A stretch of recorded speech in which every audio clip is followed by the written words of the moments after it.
was in a dead sleep. He was on the couch in the other room, dead asleep. I come in here, set my tripod up, and no sooner do I sit down than this clown comes in. But that's why we love him. Yes.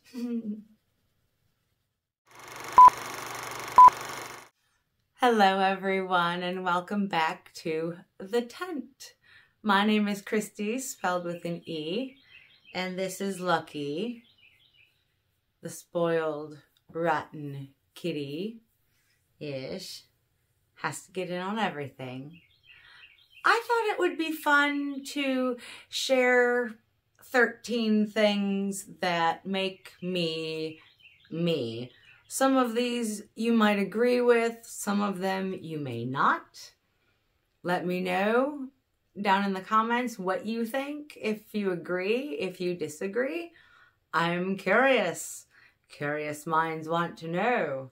Speaking of curious, you know the saying, curiosity killed the cat?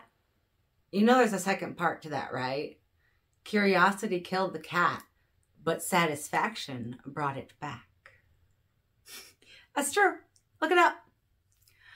Okay, so number one, and this is not in any kind of order. It's just how I'm putting them in an order just to talk about them.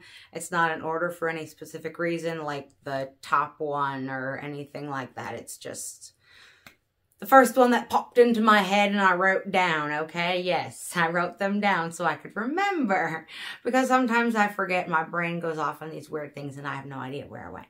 So, the first one, like I said, no particular order here. You know the song, I believe it's Men at Work, the I Come From a Land Down Under? I come from a land down under. Yeah, I can't hear that song, hear someone mention that song without one lyric popping into my head that I did not know was in that song. Vegemite sandwich. For my Australian friends, I apologize, but ew. That's nasty. No, no. So I don't like that song anymore because it makes me think of something icky. And I don't want to. So, yeah, that's, I guess the kids these days are calling it the ick. Honey, I'm trying to talk. I know you want attention. I'm trying to give you attention while I'm talking to these nice people. Yes, I know. You can watch yourself on TV later, okay? Mwah. Number two, Lucky. Goodness. Here, just sit with me. All right, or not. Number two is the best music in a movie. Don't play with my tripod, you. Lucky. Get over here. If it was Bumpy, that was him petting himself over there because he wasn't getting pet over here. Anyways, the best use of music in a movie ending. Do you remember the Devil's Rejects when they're half alive, the three of them, in the car, you know, the rag top's down, and it's all like in slow motion and they're playing Freebird. Oh my goodness, that gave me chills. That was the best use of music in a movie ending. If you disagree with me, let me know. What is your favorite music used in a movie ending that you think is the best? Let me know. If it's one I haven't seen, I'll watch it. Number three, and this is a hill I will die on. I'll Be Watching You and So Happy Together. Those songs are both stalker songs. If you think about it, if you like read the lyrics without having them sung, Lucky, come back here. If you listen to the, if you read the lyrics, every breath you take, every move you make, I'll be watching you. Creepy. Okay. And So Happy Together, I mean, it's all fantasy. If I could call you up, invest a dime, and you say you belong with me and ease my mind. So he's either hoping for something, and instead of doing anything about it, he's moping, or he's a stalker. So, and there is a version of So Happy Together that's really good. It is by Spin. If you look it up, listen to it. That's my favorite version of that song. Like, they're not bad songs. I'm just saying they're stalker songs. That's all. Number 4. One of my favorite genres of movies to watch is horror movies. It's not very easy to scare me, besides like a jump scare, which can get almost anybody, but an actual good horror movie, they're hard to come by. And, well, my friend Lila, here's a shout out to you again, honey. I love you. Mwah! I miss you. Can't wait to see you sometime. Who knows? One of these days, I will just appear out of nowhere. But anyways, love you, girl. Oh, and also hi to Amelia and Charlotte. Anyways, back to horror movies. So, when Lila asked me what my comfort TV shows, and I said, oh, Forensic Files, duh. And she was a little bit shocked, which you shouldn't have been shocked about that, Lila. You know, you've known me for how long? You should know that about me. I love that stuff. But anyways, the narrator for that show, I can go to sleep listening to his voice, okay? Put on Forensic Files, I'll take a nap. Yep, exactly. It was, but anyways, so horror movies. The best opener for a horror movie is Ghost Ship. Hands down, that is the best opener for a horror movie. Yeah, the rest of the movie does not live up to the opener. So there are times that I will be like, man, I'd really like to see that. And I'll watch that first clip, the opening clip, and that's it. Because it could have been such a good movie. It really could have. If you haven't seen it, at least watch the beginning of it. I'm telling you, the beginning is amazing. It is very, very well done. And if we want to stay on the subject of horror movies for a little bit longer, some of my favorites, the ones that were actually slightly terrifying, was Cabin Fever, because it's plausible. The water could have something happen to it, and then everybody's drinking it, and yeah, that's plausible. So yeah, that one was scary. And I think it's so hard to pick like a top favorite. I'm gonna have to go with Silence of the Lambs. That I think is one of my favorites. Or actually, no, I'm gonna take that back. I just saw one that was beyond amazing. It's called Nefarious. If you have not seen it, you can watch it on YouTube for free. It is absolutely amazing. The actor, Irish dude, he was in Snow and Boondock Saints. Sean Patrick Flannery, that's his name. Sorry, my brain did not catch on, but finally got there. Sean Patrick Flannery, that's who is the main character in Nefarious. Fabulously done. Highly recommend it. Number 5. Nightmare Before Christmas is a Halloween and a Christmas movie and must be watched once during Halloween and once again during Christmas. And then if you want to watch it again during the year, feel free to do that too, because it's really good.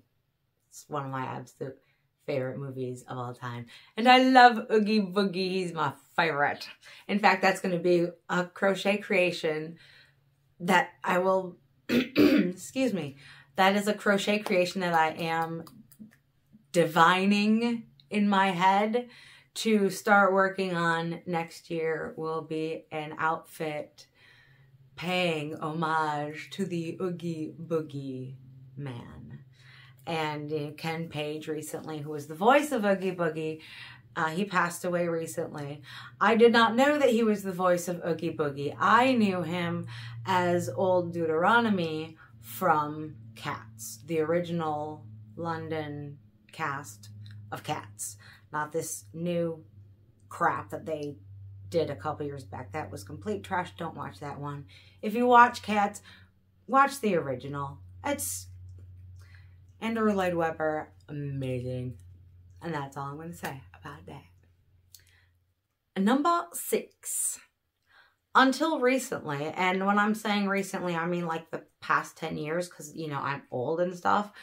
But within the past 10 years, before that time, there were so many songs that I did not know what they were, even though I did know them because I knew the Weird Al version. Because I listened to Weird Al, but I had never heard, like, I didn't know who Michael Jackson was, if you can believe that. Yeah, that's how sheltered I was growing up. I grew up in a bubble.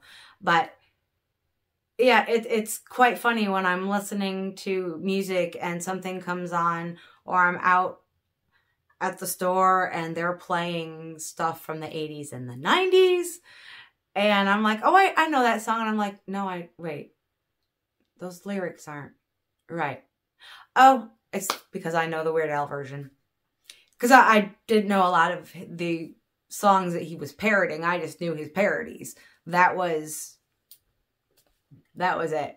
And Weird Al is a genius. Absolutely love everything. I actually got to see him in Kentucky last year. That was amazing. That was one of the coolest days ever, was to be able to go see Weird Al. I'm just sad I didn't have an afro wig and a Hawaiian shirt on. You know, that would have made the experience even better. Number 7. I think there are some of you who may agree with me on this one or experience the same thing. But when I hear someone say, let's get down to business, like in a meeting or something, the only thing that my brain wants to do is go defeat the Huns. Yeah, because my brain hears that and go, let's get down to business to defeat the Huns. I mean, that's like if a cop says, you know, turn around, and every now and then I get a little bit tired of listening to the sound of my head. You know, I mean, it's things like that that my brain likes to do. And that's what makes me me, because I will actually sing that. Yes, even in most polite company settings. And by company, I just mean people, not necessarily companies. But in polite company, you know. Those of you who don't know what I mean need to brush up on your grammar a little bit, please. 8. I love the Bagpipes. The first time I listened to Korn, it was because they were playing Chutes and Ladders, which has the bagpipes in it. I have the perfect fingers to play the bagpipes. I always wanted to. My dad said no because it was a really, really annoying instrument. So since I didn't think that the bagpipes were particularly annoying, because I loved them, I decided that I would play the oboe instead, because that, in my way of thinking, that would be the one step down in annoyance. So if the bagpipes are this annoying, well, the oboe's right here. So that's what I did. That was one reason why I chose to play the oboe, because it was one step down from the bagpipes in my mind. Before that, I played clarinet, but everybody plays clarinet. I played clarinet because my cousin did, and he was really good. And I really didn't care for the instrument that much unless I'm listening to Rhapsody in Blue. Good use of the clarinet. Now, Tchaikovsky loves to use the oboe, and the oboe is a beautiful instrument, and the bagpipes aren't usually found in bands, especially, you know, school bands with children. Yeah, that's not usually any instrument that they choose to play. Of course I would, you know, because I'm weird like that. But that's what makes me me. Number 9. I call myself a book whore. Why, you may ask? Because I love books. I know that Kindles can be great, and Pops loves his Kindle, and he's an avid reader. But for me, I have to have the book. I have to have a physical book. There was a bookstore I went into in Michigan. Oh, where was I? It was around Big Rapids. I can't remember the name of the town. It was a one traffic light town, but it was a flashing yellow. That's all it was. It was just a 4-way flashing yellow. That was the only light in the entire town. But there was a used bookstore, and it had shelves that went to the ceiling, and they were really close together, so it was really narrow. It was a small building, but it seemed ginormous because all of these rows were packed right one on another, and you had to just weave your way around in the store. And I mean, the smell of the old paper, and oh my goodness, it was heady. It was wonderful. I loved that little bookstore. I love books. I collect books. I have many. I have my favorite, the crowning jewel, I suppose you could say, of my book collection is I have a pop-up book. I know what you're thinking. Pop-up book, that's for children, right? No, this is a Stephen King pop-up book. Yeah. One of his horror stories. It's amazing. I have always loved pop-up books as a child. And to find one that was Stephen King, I was thrilled. But it's in my bedroom right now, right next to my bed, because it is my favorite book. Or at least maybe not my favorite book, but my favorite conversation book.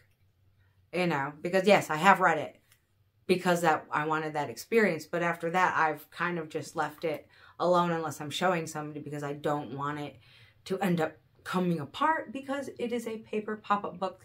And we all know what happened to pop-up books when we were a kid. Things went missing, they got ripped or torn off, or who knows where they got bent or crumpled because somebody played with it too roughly.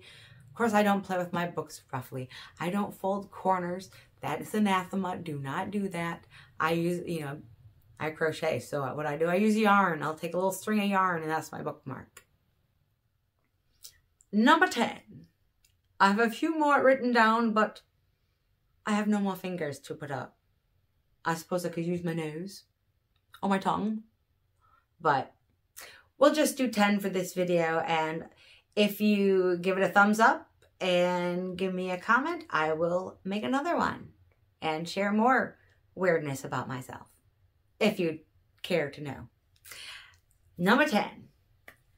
I first watched the original Star Wars trilogy on New Year's Eve day. It was, a party that my dad had at the house for the family.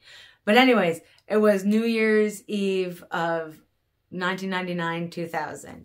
And it was the original trilogy. My dad brought home the projector from his office, and we had a sheet put up and we watched it on the wall. It was really, really cool. It was like watching it at the theater. And I mean, that's cool and all. That's not the story. That's not the part that's funny though. No, I watched that. So I was 19 at the time. Okay. So get that into your head. I was 19 when Darth Vader died. I cried. Yep, I did. And usually that is something that I do not tell people. But you all are not just anybody, are you? Of course not. You're my people. Now, I hope you enjoyed this little 10 things about me video, and I hope you all have a starry, wonderful day. I don't know what I was trying to say there. I was probably trying to say something else, but I don't know what I was trying to say because that train left. But anyways, have a fantabulous day, and I will catch you all later. Mwah. Toodles.